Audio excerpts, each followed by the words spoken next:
ಎಲ್ಲರಿಗೂ ನಮಸ್ಕಾರ. ಮಕ್ಕಳಿಗೆ ಶೀತ, ಕೆಮ್ಮು, ಗಂಟಲು ನೋವು ಆದಾಗ ಏನು ಮಾಡಬೇಕು?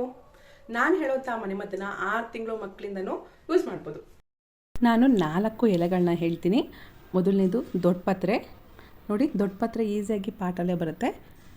ದೊಡ್ಡಪತ್ರೆ ಎಲೆಗಳನ್ನ 4ರಿಂದ 5 ತೊಗೊಂಡು ಸ್ವಲ್ಪ ಬಿಸಿ ಮಾಡಿಬಿಟ್ಟು ಅದರ ರಸ ತೆಗೆದ್ಬಿಟ್ಟು ಹಾಗೆ ಕುಡಿಸಿ. ಚಿಕ್ಕ ಮಕ್ಕಳಿಗಾದರೆ 1 ವರ್ಷ ಮೇಲ್ಪಟ್ಟ ಮಕ್ಕಳಿಗೆ ಜೇನುತುಪ್ಪದಲ್ಲಿ ಮಿಕ್ಸ್ ಮಾಡಿಬಿಟ್ಟು ಒಂದು ಅರ್ಧ ಸ್ಪೂನು 1 ಸ್ಪೂನು ಕುಡಿಸ್ಬೋದು.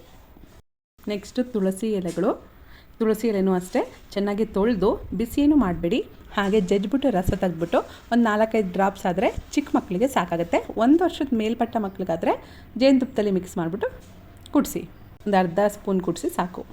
ನೆಕ್ಸ್ಟ್ ವಿಳ್ಯದೆಲೆ, ನಾಟಿ ವಿಳ್ಯದೆಲೆ. ಇದು ಕೂಡ ನಿಮಗೆ ಪಾಟಲ್ಲಿ ಈಸಿಯಾಗಿ ಬರುತ್ತೆ. ನೋಡಿ, ನಾಟಿ ವಿಳ್ಯದೆಲೆ ತುಂಬ ಚಿಕ್ಕದಾಗಿರುತ್ತೆ ಎಲೆಗಳು.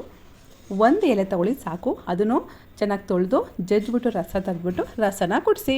1 ವರ್ಷದ ಮೇಲ್ಪಟ್ಟ ಮಕ್ಕಳಿಗೆ ಜೇನುತುಪ್ಪದಲ್ಲಿ ಮಿಕ್ಸ್ ಮಾಡಿಬಿಟ್ಟು ಕುಡಿಸಿ. ಓಕೆನಾ? ನೆಕ್ಸ್ಟ್ ಅಮೃತ ಬಳ್ಳಿ. ಅಮೃತ ಬಳ್ಳಿ ಒಂದು 2ರಿಂದ 3 ಎಲೆಗಳನ್ನ ತೊಗೊಬಂದು ಅಥವಾ ಬಳ್ಳಿನ ತೊಗೊಬಂದು ಜಜ್ಜಿಬಿಟ್ಟು ರಸ ತೆಗೆದ್ಬಿಟ್ಟು ಕುಡಿಸಿ.